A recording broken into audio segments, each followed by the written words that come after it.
Enemy of the state. An enemy of the state. Enemy of the state. Dank Pod-Stash.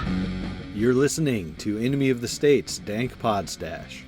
Check out thedankpodstash.com to find every episode of the Dank Pod-Stash, links to support the show via our BitBacker and Patreon, Dank Pod-Stash merchandise, and much more. If you'd like to advertise on the Dank Pod-Stash, email us at dankpodstash@gmail.com.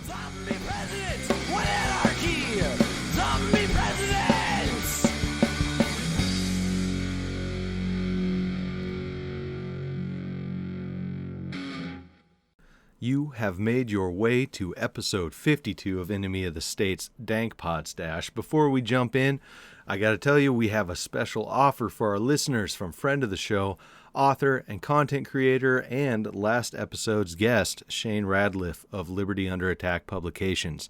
Shane has a special offer for you to take 10% off your order from libertyunderattack.com by using coupon code DANK10. And what can you get there? You can get books focusing on self-liberation, freedom strategies, solutions, more. Current books, #Agora, Second Realm book on strategy, Ben Stone's Sedition, Subversion, and Sabotage, and Shane's very own Vanu, A Strategy for Self-Liberation. And he also has a couple new books. You're going to have to go to libertyunderattack.com to find those books. They're awesome.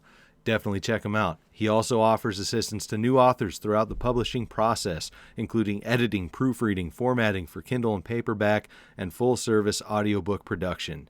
That's Liberty Under Attack Publications. Share your story, find your freedom. I also want to shout out Bad Moon Hemp.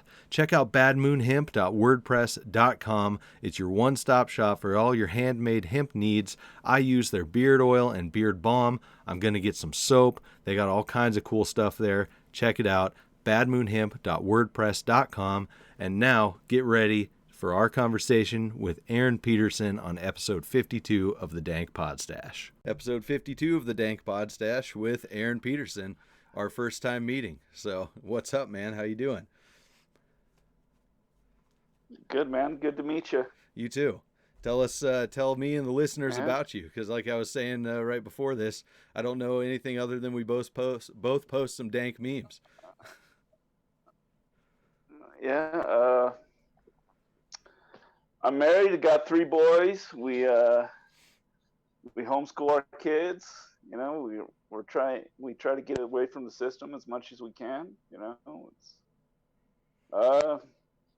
not much more than that, man. You know, I do post memes occasionally, and I'm more of a Facebook guy. I'm not like anything besides that.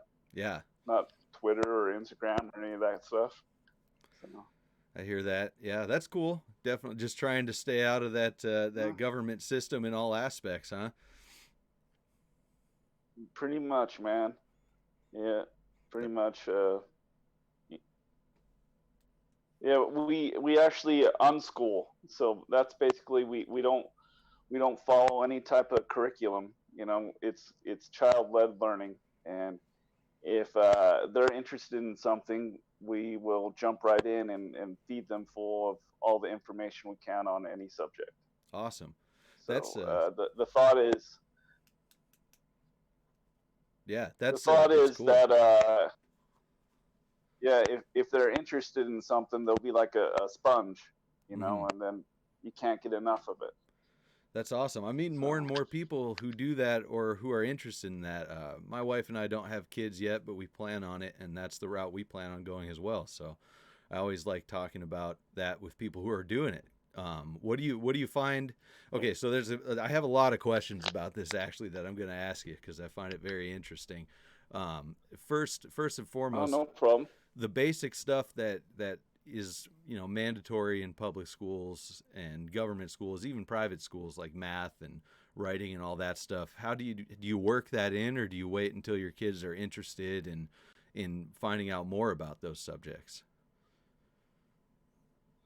We just wait until they're pretty much interested. Like, I have my son Carter in here playing Minecraft right now, and he's actually taught himself to read through cool. playing games and just,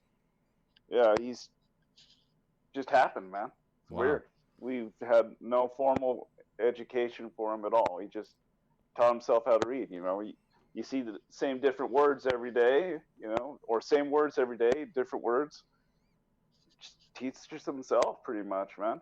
That's awesome. It's weird how it works out. Yeah, imagine that. Things working out naturally without state intervention, right?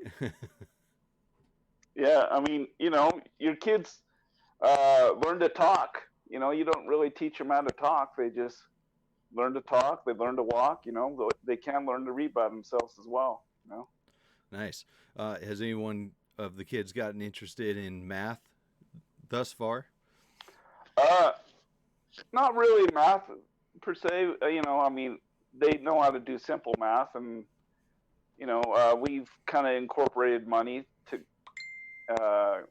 kind of get them to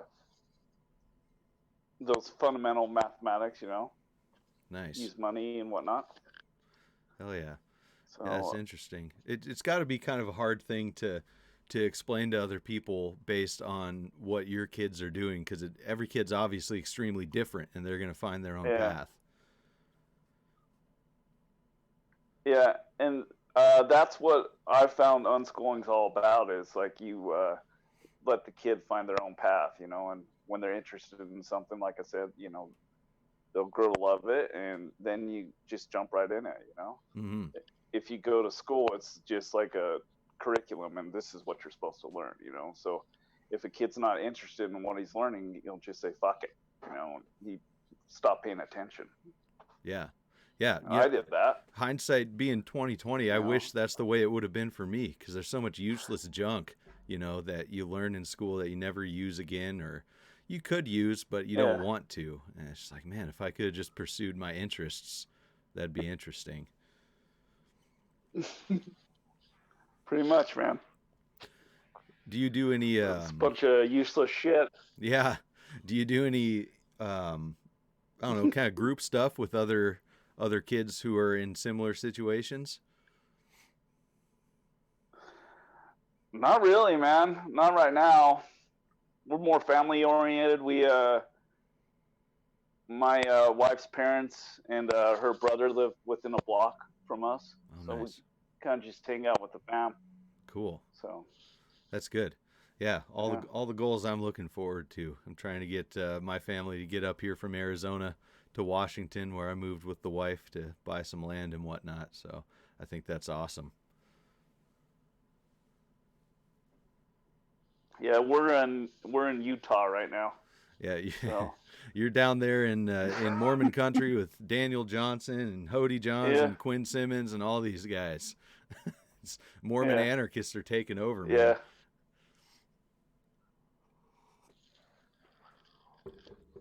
Yeah, Hody lives probably about 35 minutes away from where I'm at. Oh, cool. You guys ever hang out? I want to, man. Just schedules haven't lined up yet or anything like that. Right. So. For sure.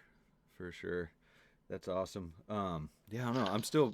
I don't know. I guess I'm nervous with the thought of having kids and just diving into unschooling and just watching them go. Do you feel like you need to have a lot of expertise on a lot of different subjects to be able to help them when they choose their paths, or do you just use the glory of the internet to find the knowledge that you're going to need? Yeah, no, you could use the internet, man, for everything now, Yeah. YouTube, you could pull up a video and learn something in like 15 minutes. For sure. YouTube's amazing. As opposed to like learning in a classroom with 30 other kids, Right. Yeah. So, yeah. We've used YouTube as a resource a lot. Mm-hmm. It's got to be a huge benefit to not have to fight for the attention of, a teacher or whatever with a bunch of other kids. I know people talk about that as one of the main benefits. And then people always start screeching about, there won't be socialized. But I haven't seen any, I've seen the weirdest from like homeschool kids who have homeschool groups, that kind of thing, where it's, I don't know. Yeah. A lot of the groups around here tend to incorporate a lot of religion, because we live in Utah. So we kind of like stay away from that, Yeah. Yeah, staying away from those structures. Yeah. There is a lot of LDS presence here in Salt Lake, but it's getting better to where it's like half and half. Yeah, that's awesome. Well, the hotness out there right now is obviously the climate change stuff, which we kind of talked about beforehand, with Greta Thunberg, of course, at the forefront. I don't know. That's a weird one to step into. I've kept the memes pretty tame because I agree with the people who don't like seeing a kid get attacked, and I can't put my finger on whether or not it's her doing this or if she's being coached or what. I think she's probably very intelligent from the stuff I've seen, but I think there's a lot of parroting of wrong information. But who fucking knows? People are arguing back and forth on this all over the place. Yeah, I think she's being coached a little by her parents or whomever, but I've seen a lot of weird shit, like people put like George Soros' face on Al Gore's face and photoshopped it, like they're together, and right, putting that out there like it's a real thing, and like you said, a lot of weird shit out there. Well, and the things that you can look at that are the easiest to kind of pick apart without having to have absolutely all the whole backstory of her and what she's capable of or who's coaching her, is the fact that she's going to the UN and railing on them to take more taxes from people for carbon tax and whatnot, and try to fix the environment. Even needs to be fixed that way. And the fact that the countries that are being targeted here are some of the cleaner countries. Right. Like, I don't understand why anybody would want to give the government more money. Like, it's pretty obvious that they've done really shitty job with any program they've taken over or taken more taxes for. Yeah. Well, it's the green scam. They're looking for more money, not only for government, but for government subsidized industries that are not super efficient at doing what they're doing. It's all a money grab, in my opinion. Yeah, I mean, just go ask a veteran about how his stays at the veteran hospitals are. Mm-hmm. There's government-funded hospitals right there, and they're shit. Yeah, exactly. So you want to give the government more money for, to run programs into the ground? Yep.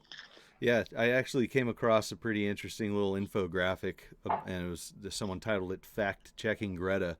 And it had just 3 little points, but it was interesting because the 3 points that are on here are pretty much talking points that are in the mainstream or mainly used by climate activists that aren't necessarily true. One of which no one can agree on is about the science being crystal clear. I guess she has said, and many people say, that for more than 30 years the science has been crystal clear, where in reality for more than 30 years the climate models have failed, overestimating how high temperatures would be, and the dramatic climate predictions like New York City being underwater or disappearing polar ice caps have also failed. So it just breaks it down. I don't know, maybe I'll put a link for that in the show notes, but I don't know. There's another one. People are suffering. She says people are suffering during the how dare you and whatnot, and quality of life's never been higher in the world. So I don't know. I can definitely appreciate a 16-year-old kid being passionate about something that they think is hurting people, but I think there's a way to go about it. Well, they could easily take taxes from all the bombing and wars that they're doing around the country and then use that to pay for their climate shit. Like, we don't need more taxes taken from us. Well, and even on this infographic too, it's listing $400 billion spent on, I would imagine, it just says climate change, and I'm assuming that means different government programs and climate change education or whatever, awareness. $400 billion for that, when $30 billion a year could solve problems like world hunger, contaminated water, and ocean plastic problems. Imagine what you do with $400 billion besides subsidizing the the new green energy. Yeah, and then the military budget's like $700 billion.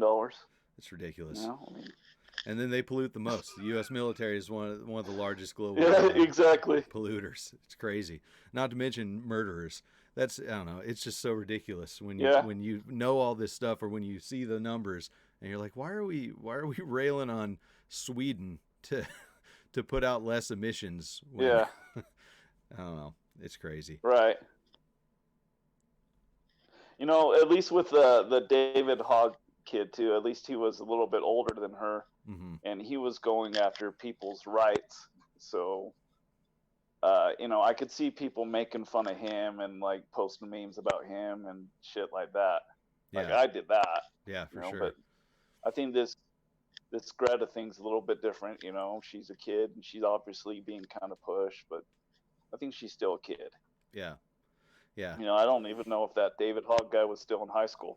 Yeah, who knows? We'll never know any of that. Who knows? Yeah.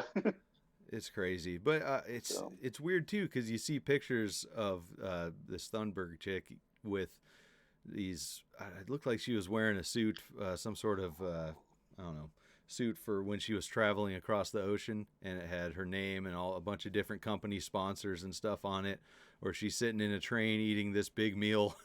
I saw that picture. Oh yeah, yeah. And then it's juxtaposed on that is a picture of, you know, kids in countries that she's not talking about that are actually suffering. And it's like, I think the attentions are being a little misdirected in this case. Yeah, it's weird. Yeah. And people have been posting, you know, different posts that she's made on Facebook as evidence that she's not being coached or she's not a puppet. And look at what she wrote. I'm like, oh, her Facebook isn't managed just like every other person in the public eyes is managed. I'm not taking that as evidence, you know? Yeah. Yeah, and then people are jumping all over it, man. It's so weird. Mm-hmm. But, you know, we'll find something else to be mad about here in a few weeks. Yeah, exactly. It's the few week cycle. So it goes. Yeah, and it's only been 6 weeks, I believe, since Epstein's death, in air quotes, for those of you not watching YouTube, before the trial comes about. And we still haven't gotten anything from that other than a partial coroner report saying he had broken bones in his neck consistent with murder, with homicide. So. Yeah. Who knows? I mean, I want to know about that. Yeah. You know, I think, you know, I mean, it's pretty obvious that to me that all these things are coming out to like block a lot of that Epstein stuff, you know, like it's just being swept under the rug. Mm-hmm. You know, I mean, that guy had a freaking pedo island, you know, and Pedo Island, a bunch of luminaries and elite people. Yeah. A flight log of everyone like a visited freaking him. Yeah. You seen that pedo church that he had up there? It's all weird and stuff. Yep. Yeah. Yeah, it's disgusting. So they burned it down or what? Yeah, I don't know. Either that or the hurricane messed it up. I'm not sure. But then there was drone footage. Supposedly, there's pictures and drone footage of him back on the island. I don't know how that could have gotten leaked out, if it's for real or not. Who fucking knows? But it looks like him. Yeah. Oh, I mean, how do you die on suicide watch? Yeah. I've talked about that with so many people. The other night I was at a bar around here, just randomly talking to people, and that came up, and they're like, "There's no fucking way. I've been in cells on suicide watch, and he's not hanging himself." So it's not just anarchists and, you know, our usual internet crowd who are all over this. It's everybody. Yeah. But it's just being pushed aside so hard. You gotta keep talking about it. Yeah. Yep. For sure. Well, I had stopped asking for a while because I had known the last couple of people I had on the show a little better. But how did you find? Oh, dope shirt, by the way. That looks like something off Black Market Memes right there. Nice. Hate us because they stayed. That's right, buddy. Hell yeah. Well, speaking of which, hate us because they stayed us. How did you find anarchy? How did you become an anarchist? Just looking into things and researching things, man. Like, I've never voted, but I almost voted for John McCain back in the day, back when I was like a huge statist, because I was like, he's a war hero. He would be better than anybody in office, Right. And then after that time, I just started looking around, and then just found out that all the shit's the same. We just keep on recycling these actors slash politicians, and they're all the same, and they all try to do the same thing. Just take away more rights, just make a bunch of shit bills and whatnot, and I was done with it, man. Yeah. Just kind of looking for an alternative. That's led you how down the path. Yeah, looking for I just started to see through the whole facade of it all. For sure. So you came from more of the right side of things, the right wing, if you were considering voting for McCain. I did, but also like I have some like left wing values, like I like to help people, and so I guess I can't really explain it very well. I mean, like I said, I haven't voted, so I obviously knew something was wrong there. I never had that will to go and stand in line and do any of that shit, and just kind of like was more of open. I just figured it out. Nice. Did you? What about you, man? Well, I was kind of just anti-authority from when I was a little kid. I hated my parents telling me what to do because I wanted to do what I wanted to do, and that attitude kind of carried. But being in a punk band back in the day and seeing anarchist symbols, being like, "What's that?" and asking people about it, kind of really started me off on that track. And then it was actually probably Anarchy Ball, Agorist Ball, and Statism is Slavery on Facebook that really got me looking into actually reading anarchist literature and talking to more people, because I just searched anarchy on Facebook one day. I was like, there's got to be other people who are into this that I can talk to, because I didn't have a lot of people around me. And down the rabbit hole I went. Right, there you go. I've read a bunch of Larkin stuff, and people like you, like I've found like you and David, and like thank you. Yeah. God, you and David make me laugh, dude. You post some of the funniest shit. David's the meme king, man. He's really good. Yeah, he has some pretty creative stuff, man. He knows how to push people's buttons. Oh yeah, man. Yeah. What'd you think of that thing last week with that weird girl who? What was she talking about? Oh, like ISIS doing mind control. Yeah, I forgot about that. Yeah, ISIS trained Greta Thunberg supposedly. The proof, she had the proof, but it was just on her other Facebook account that got deactivated. So she just can't show it to us right now. Yeah.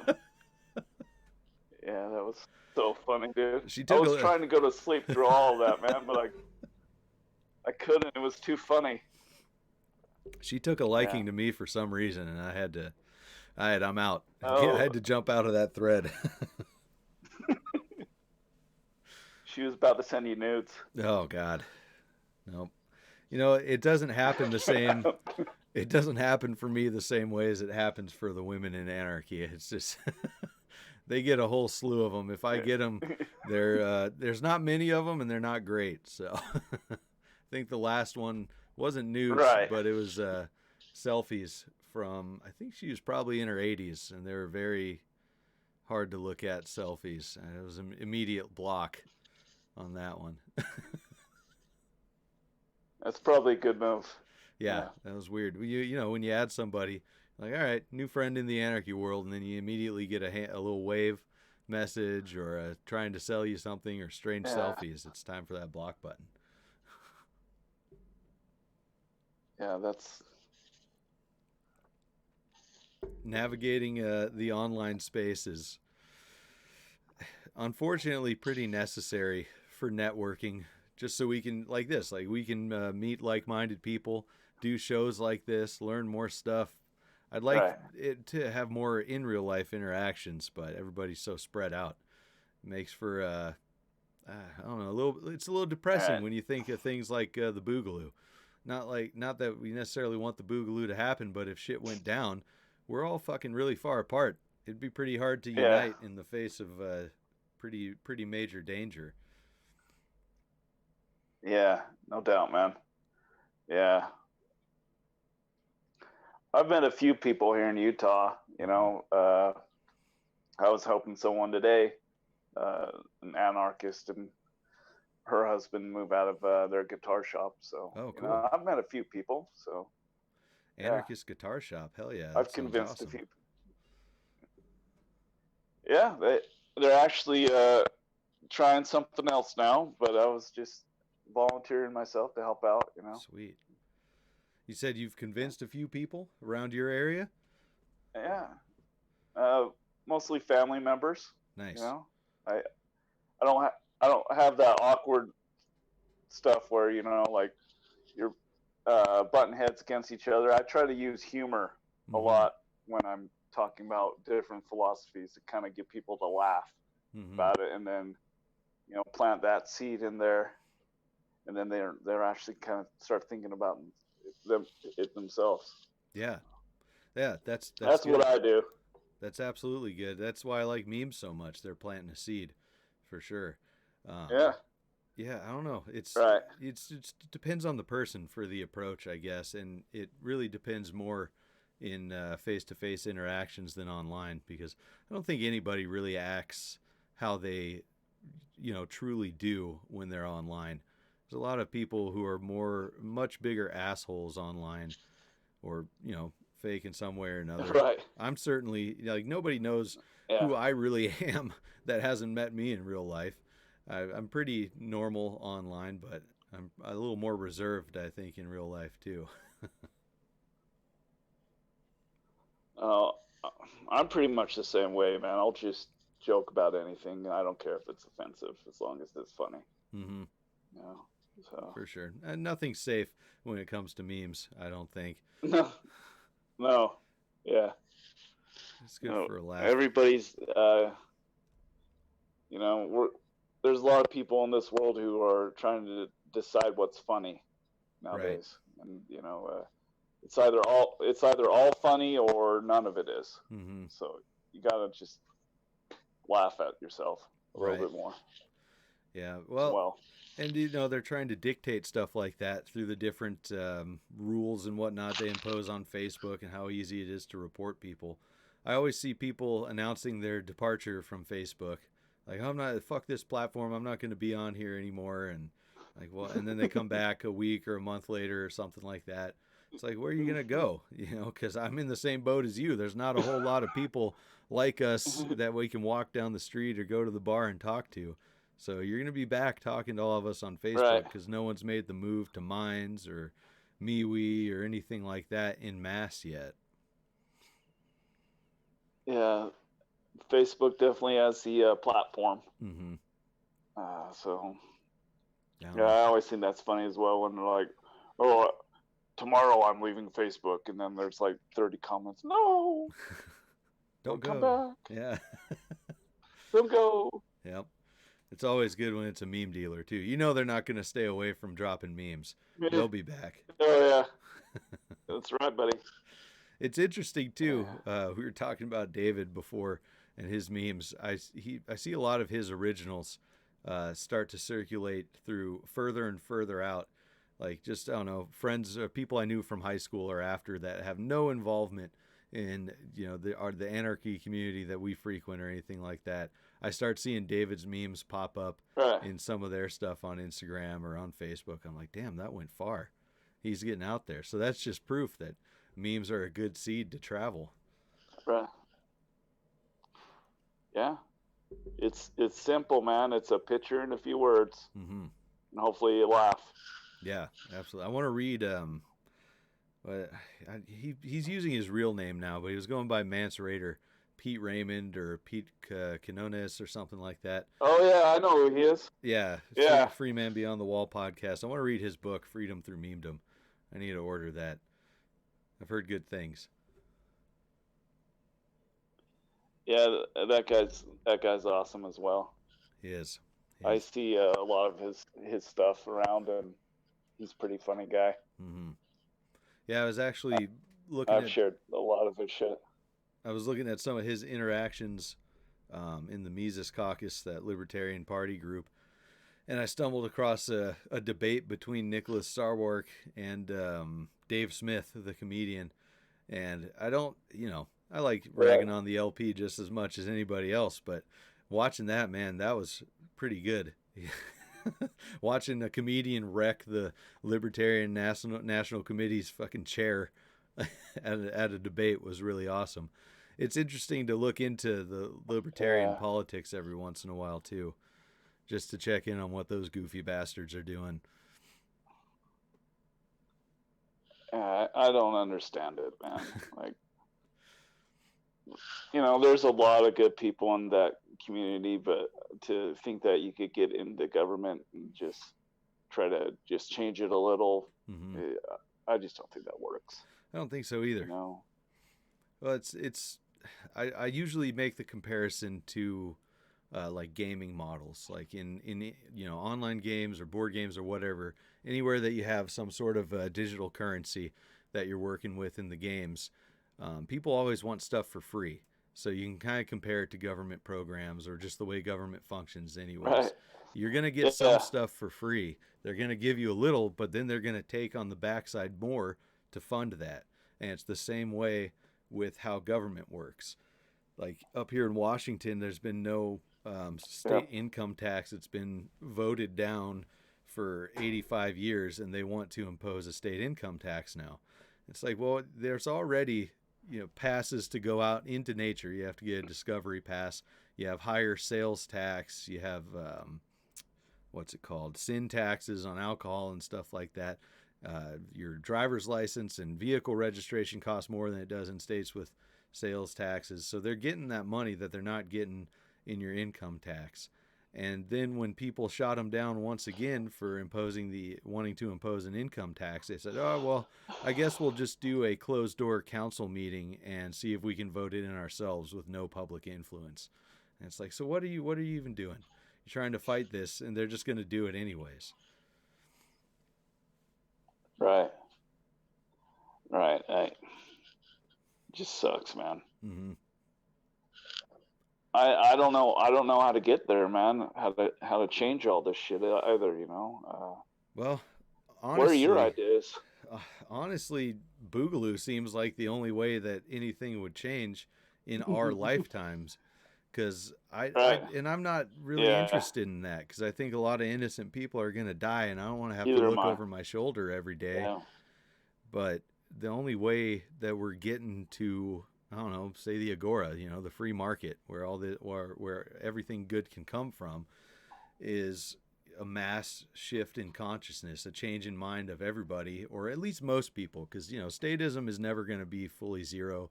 Bad people aren't going to go away. There's always going to be murder and stuff, but I think it can be minimized. But I don't think that's a thing that's going to happen in our lifetimes if you really take a step back and look at everything that goes on in the world. Like, look how big the governments are, and it's just gangs of, it's just bandit lords fighting each other, and we're the tax cows being used to fund these wars for more power. Right. It to me too, like with anarchists and stuff, sometimes they're too aggressive to where, people are scared. If you say no government, they bunch of warlords, so we'll just take over, and as far as I go, I try to push to where, I don't know if this is attainable either, but like, if people need government, they could have it, but I don't. Mm-hmm. So I want to have the choice to, not include myself in that. But if people need it, they could do it. Right. Just give me that same right to exactly. Not participate. Exactly. Yeah. And as far as that goes, I think withdrawal from the system is your best bet. Getting off grid, getting around more like-minded people. And I think that's where anarchists who know each other online, or finding people in your community who are anarchists or at least libertarians or libertarian-minded, the whole convincing your friends to buy a plot of land and live off-grid and fuck the government meme is true. Like, that's a thing. The only thing that's going to happen from there is maybe a Bundy Ranch style, or it could be bad, and it could be like Ruby Ridge or something like that, where you're going to have to face off and fight for your right to be left alone by the government. Because if you stop paying property taxes, that's what's going to happen. But withdrawal can only go so far. I actually talked with last week on the show with Shane Radliff, who does you've seen Shane around, I'm sure, the Vonu podcast and Liberty Under Attack. He was talking about, we were talking about Vonu versus agorism, and how Vonu is more of a retreatist philosophy. Take off out of society, out of the system, in order to lessen the ability to be coerced as much as possible, coerced by government or whatever. And the problem with retreating from everything and trying to be away from it is that you run into anybody who is into government and thinks you should be paying taxes. They're going to find you. The government gets any wind of you doing things without paying them, they're going to find you. So the problem is always, even if you've withdrawn and retreated as far as you can, even with other people, government's always looking for a way to find you. So the next step is standing up to it and finding a way to not only make yourself less able to be coerced, but to be able to repel that force. I think there's got to be a good mix of peace and willing to use violence to defend yourself. Yeah, I think that's a good take, man. I just, like I said before, I don't know how we get there. There's just this, we're the minority, in all this. So, well, I think it's a bit of quite a bit of self-sacrifice when you really sit down and think about it, because it's most likely not going to happen peacefully in our lifetime. And you're living this life so that your kids can have a better life. I would imagine. It's gonna come to fruition later down the line. And I think a lot of people have said it, that they'd rather have to fight the battles than their children fight the battles, so that their kids can live in peace. I think that's what we got to do, no matter what the battle is now, whether it's an intellectual battle or an actual all-out battle that it comes to. I'd rather do that than have my future kids deal with it. Because I don't think that the world is going in a direction to make strong people at this point. Yep. That's what I'm trying to do with my kids, man. Mm-hmm.